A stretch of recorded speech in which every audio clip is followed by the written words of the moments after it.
Hello friends, आज हम लोग डिस्कस कर रहे हैं general science biology series chapter number 17 biological classification. और ये इसका पार्ट 3 वीडियो है। इससे पहले हम लोग 2 वीडियो डिस्कस कर चुके हैं और इस वीडियो में हम लोग पर्टिकुलरली जो जंतु जगत है उसको क्लासीफाई करके पढ़ेंगे, डिटेल में पढ़ेंगे थोड़ा सा, और यहाँ से क्वेश्चन बनते हैं। चलिए हम लोग स्टार्ट करते हैं।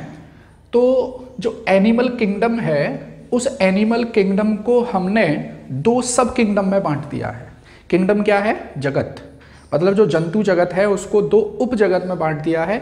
एक है प्रोटोजोआ और दूसरा है मेटाजोआ। देखिए आपको यहाँ दिख रहा होगा, ये सब किंगडम फर्स्ट है जिसको हमने प्रोटोजोआ बोला है, और ये सब किंगडम 2 है जिसको हमने मेटाजोआ बोला है।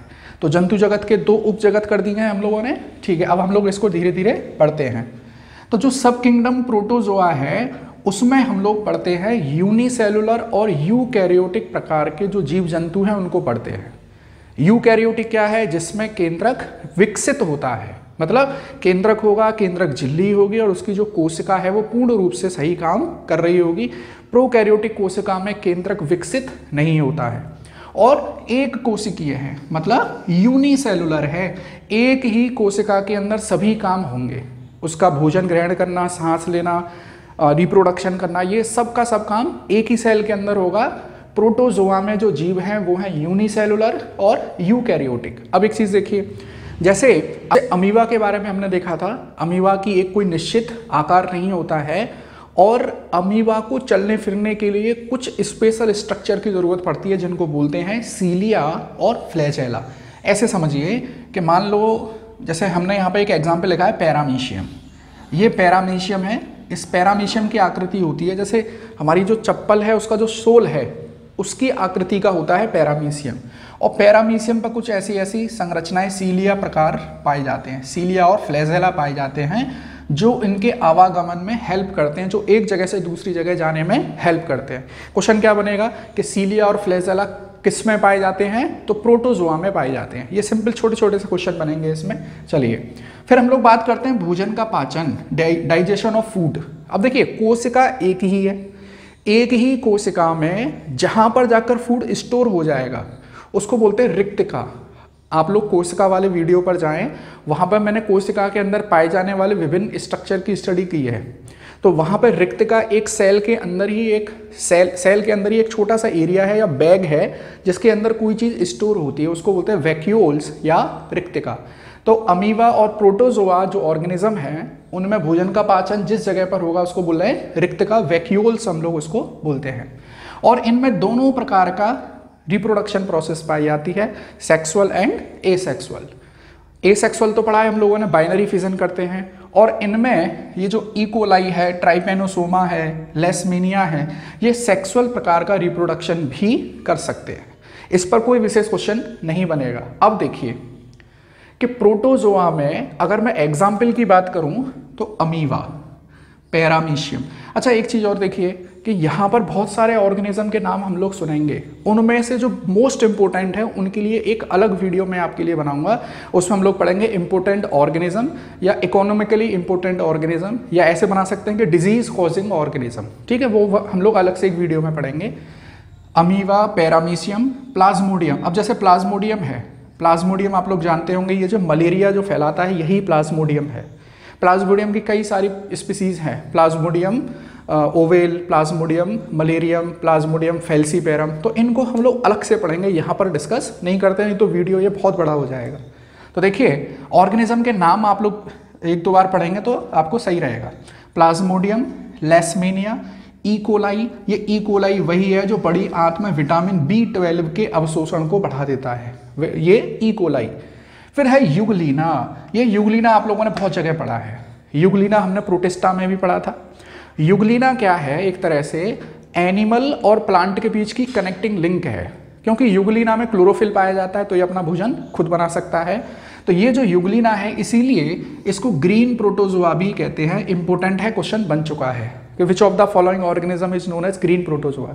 निम्न में से किस जीव को ग्रीन प्रोटोजोआ के नाम से जाना जाता है? तो उसका आंसर क्या है? यूगलीना। चलिए अब हम लोग बढ़ते हैं सब किंगडम 2, दैट इज मेटाजोआ।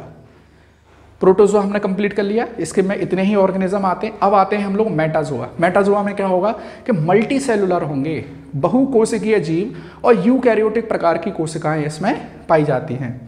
और जब एक से ज़्यादा प्रकार की कोशिकाएं होंगी तो हर कोशिका के लिए अलग अलग काम बता दिया गया होगा कि भाई इस सेल को ये काम करना है।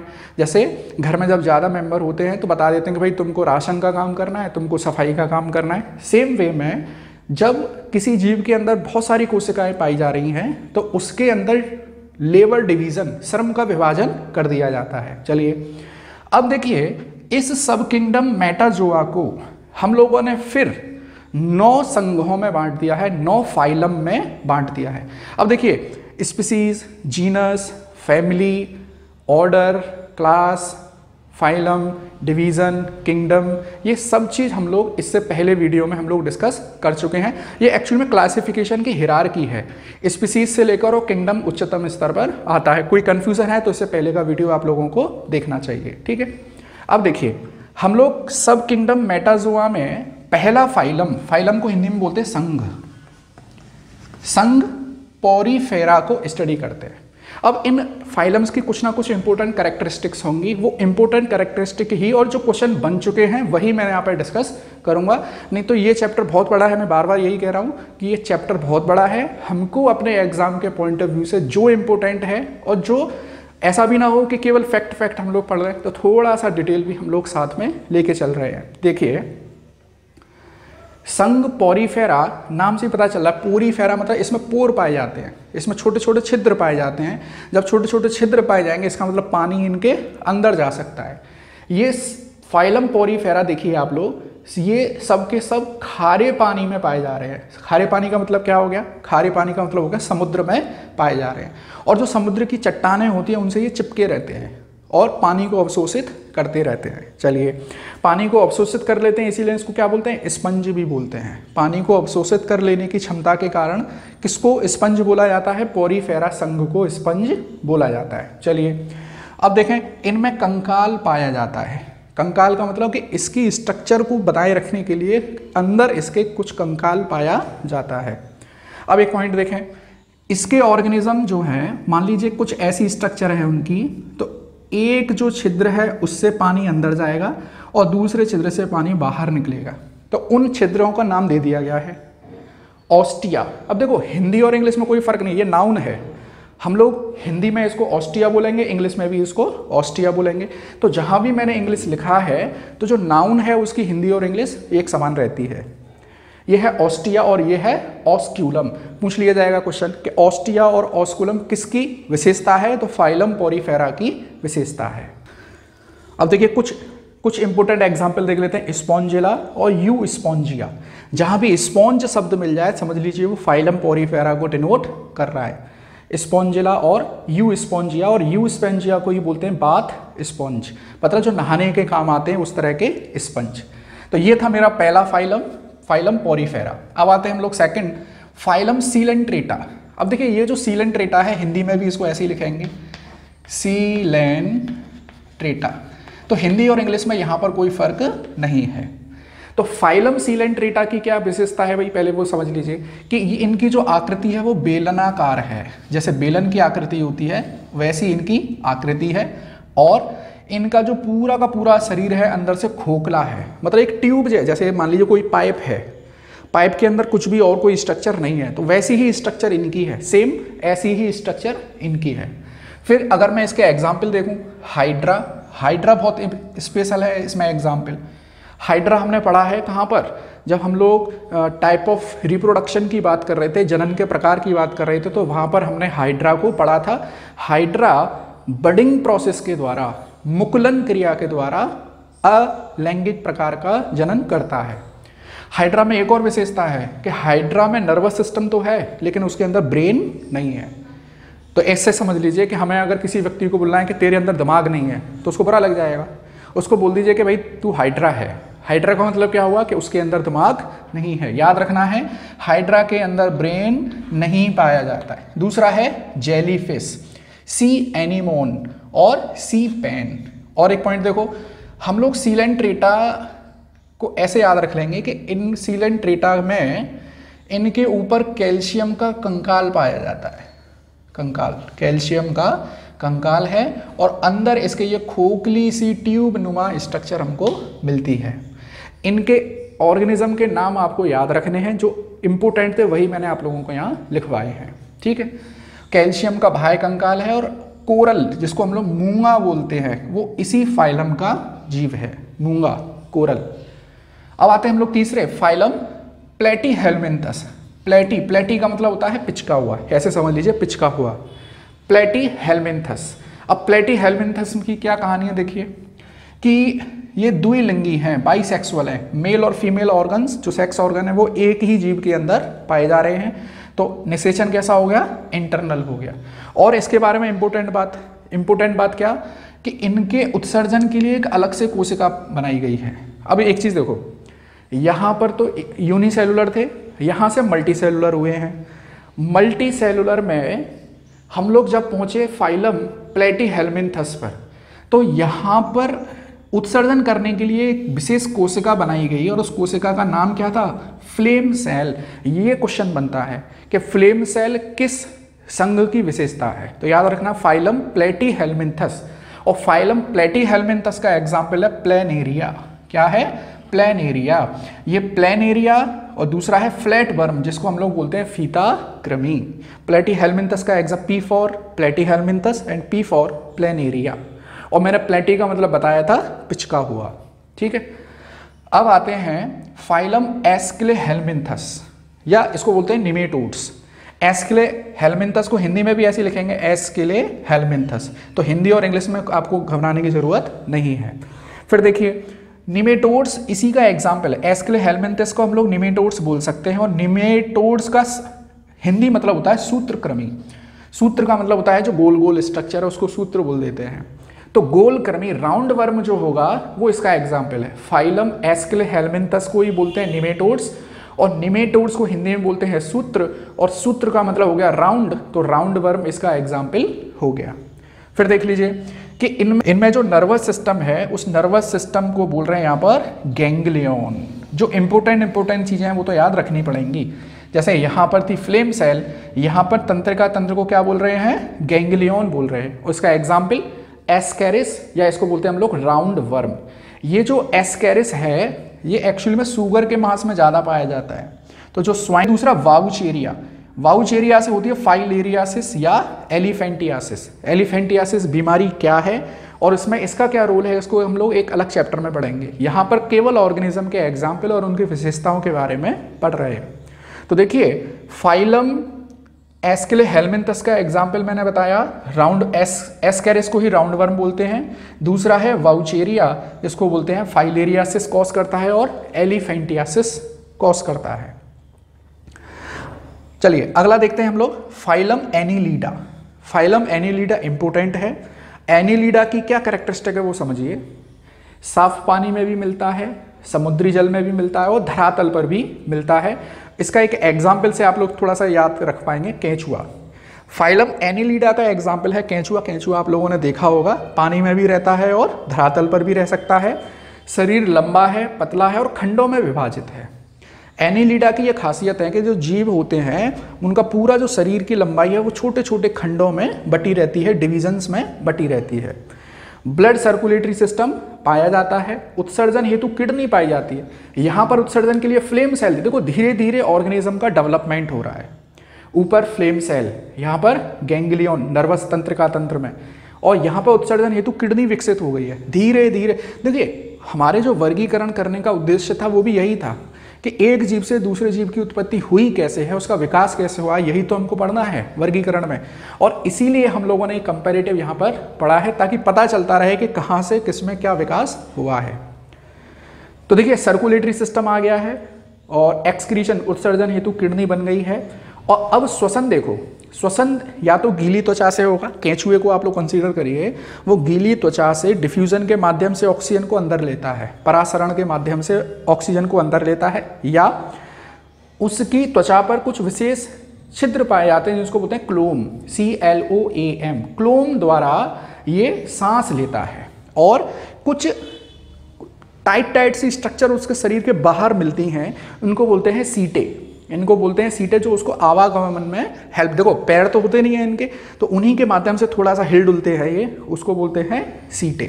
अब आते हैं हम लोग फाइलम एनीलिडा से फाइलम आर्थ्रोपोडा। अब एक छोटा सा पॉइंट आपको रिवाइज कराता हूँ। एनीलिडा और आर्थ्रोपोडा के बीच की जो कनेक्टिंग लिंक है उसको बोलते हैं पेरीपेटस।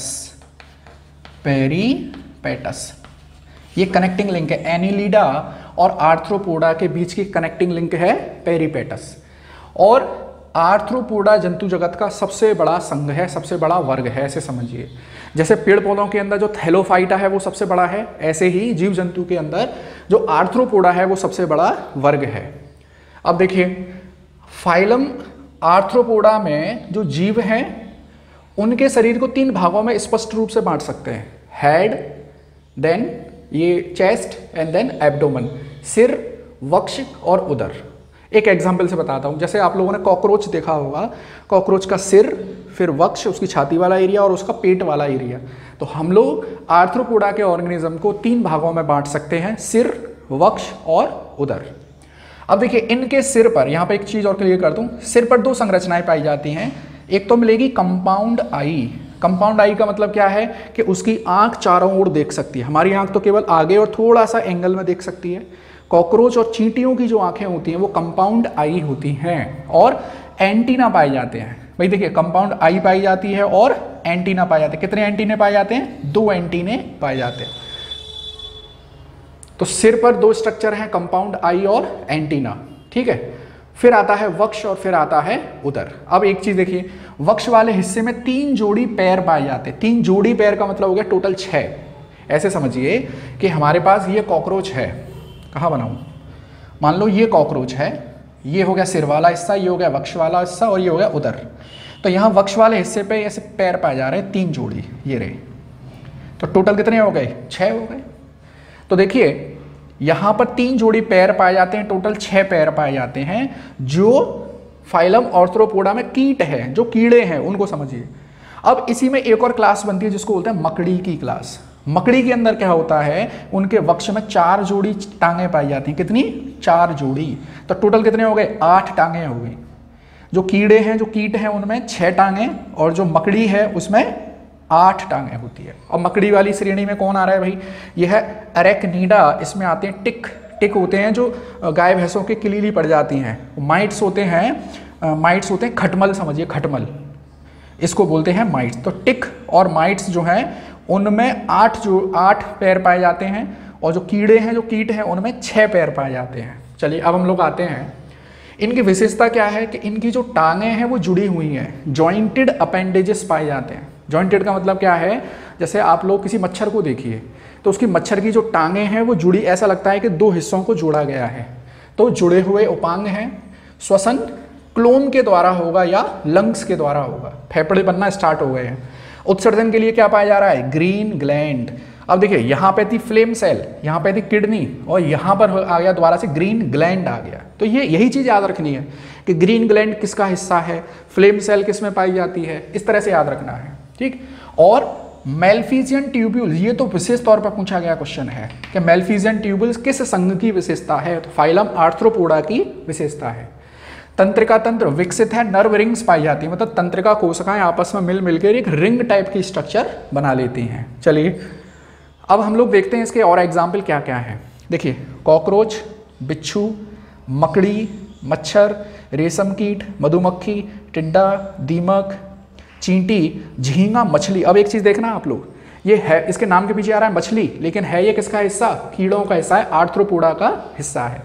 और सिल्वर फिश, नाम के पीछे फिश है लेकिन ये फिश नहीं है। अब इन कीटों के बारे में, जो इंपॉर्टेंट कीट होंगे उनके बारे में हम लोग एक अलग से एक वीडियो बनाएंगे, उसमें डिस्कस करेंगे। तो इसमें इंपॉर्टेंट क्या याद रखना है, देखो सिल्वर फिश, झींगा मछली, ये हैं तो मछली, नाम के पीछे मछली है लेकिन ये एक्चुअली में मछली नहीं है। क्वेश्चन ये पूछा जाएगा, 3 मछलियों के एग्जाम्पल दे देंगे और एक ये दे देंगे, पूछेंगे निम्न में से मछली कौन सी नहीं है। इंपॉर्टेंट क्वेश्चन बनते हैं। फिर आते हैं हम लोग फाइलम मोलस्का। मोलस्का मतलब मुलायम जैसा, ऐसे समझिए।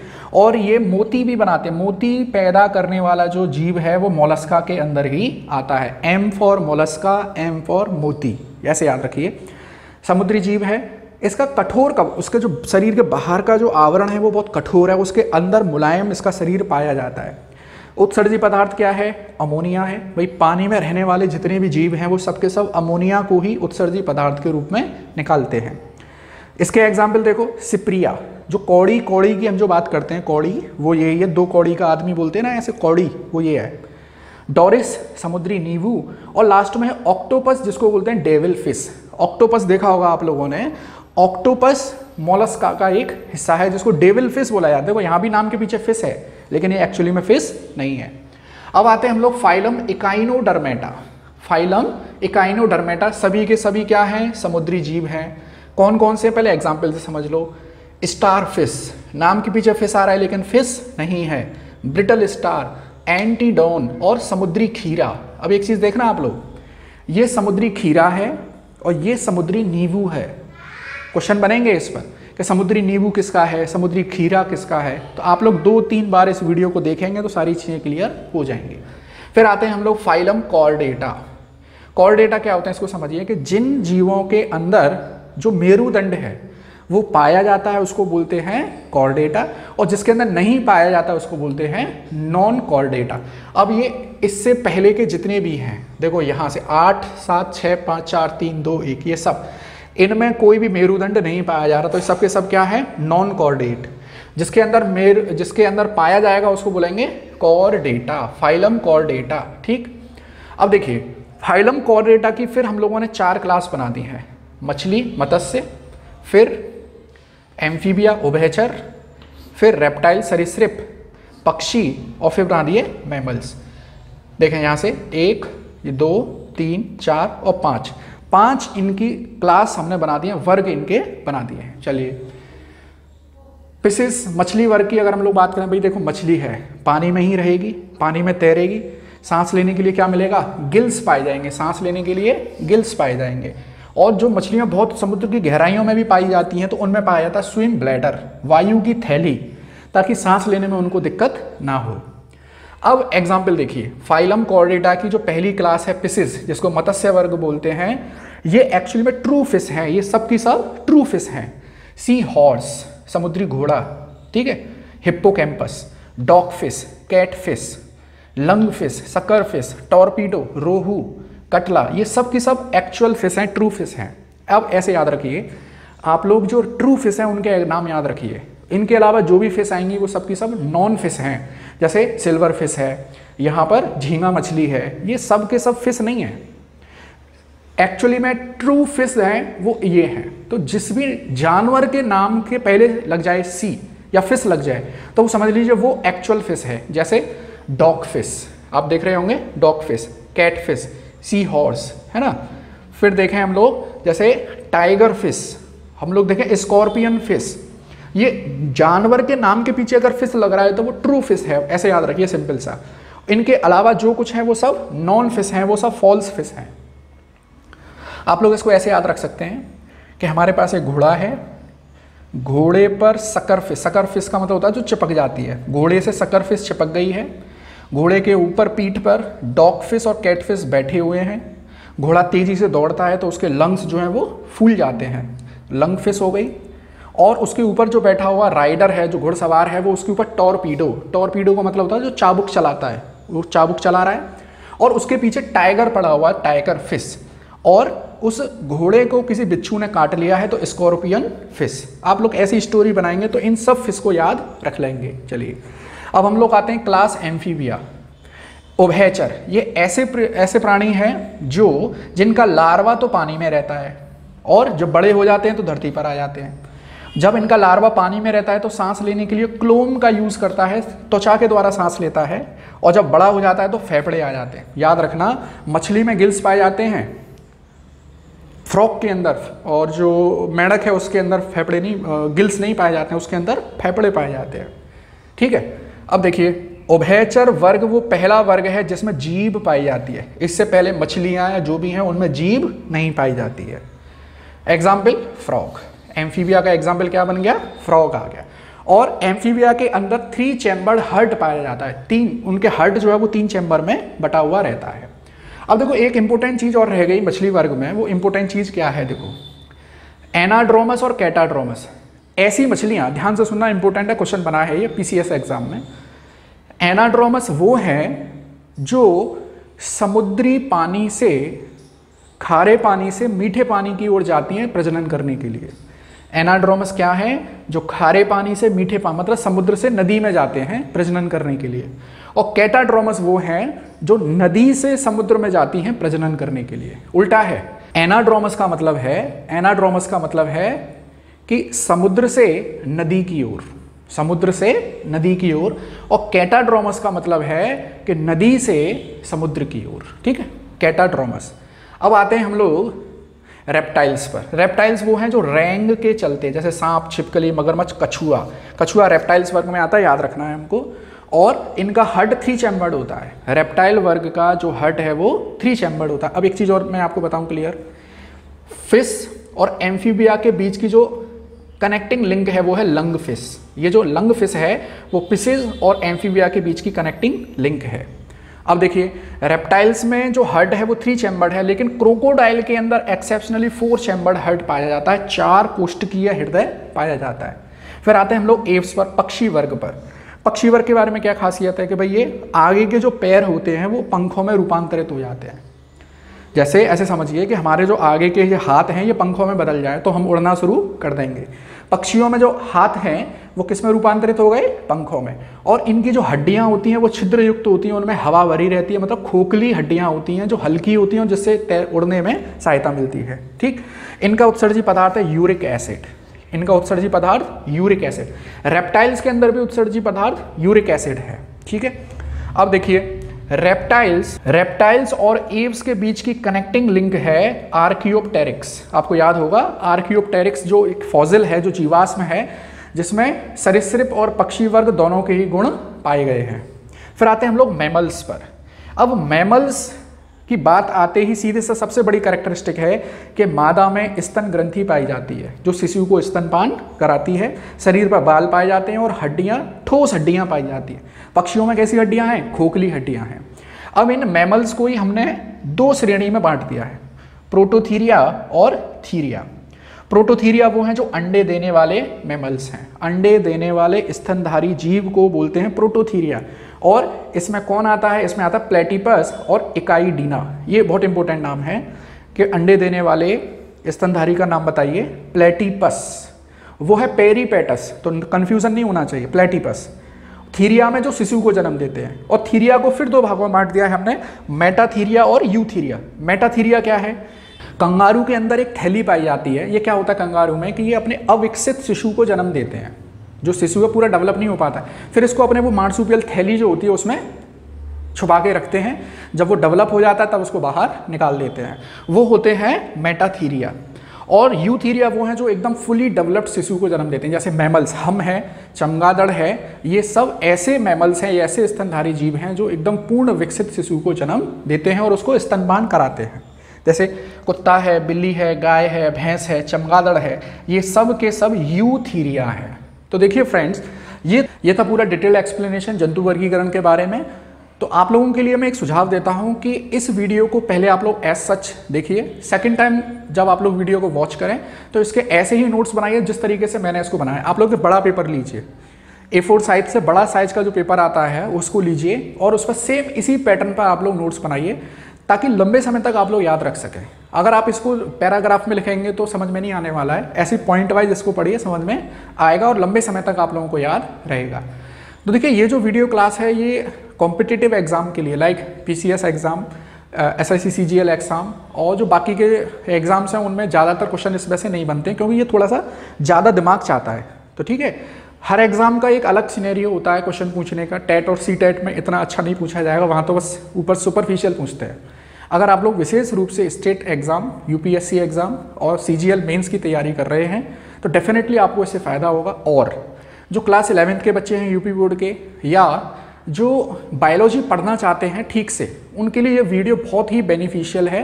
देखिए, मैं ये नहीं कहता कि इस वीडियो में सारी चीज़ें हैं, लेकिन मोस्ट ऑफ दी थिंग्स मैंने इसमें कवर्ड की हैं। तो आप लोग अच्छे से नोट्स बनाइए, ठीक है। और वीडियो पसंद आए तो लाइक और शेयर कर सकते हैं। Thank you.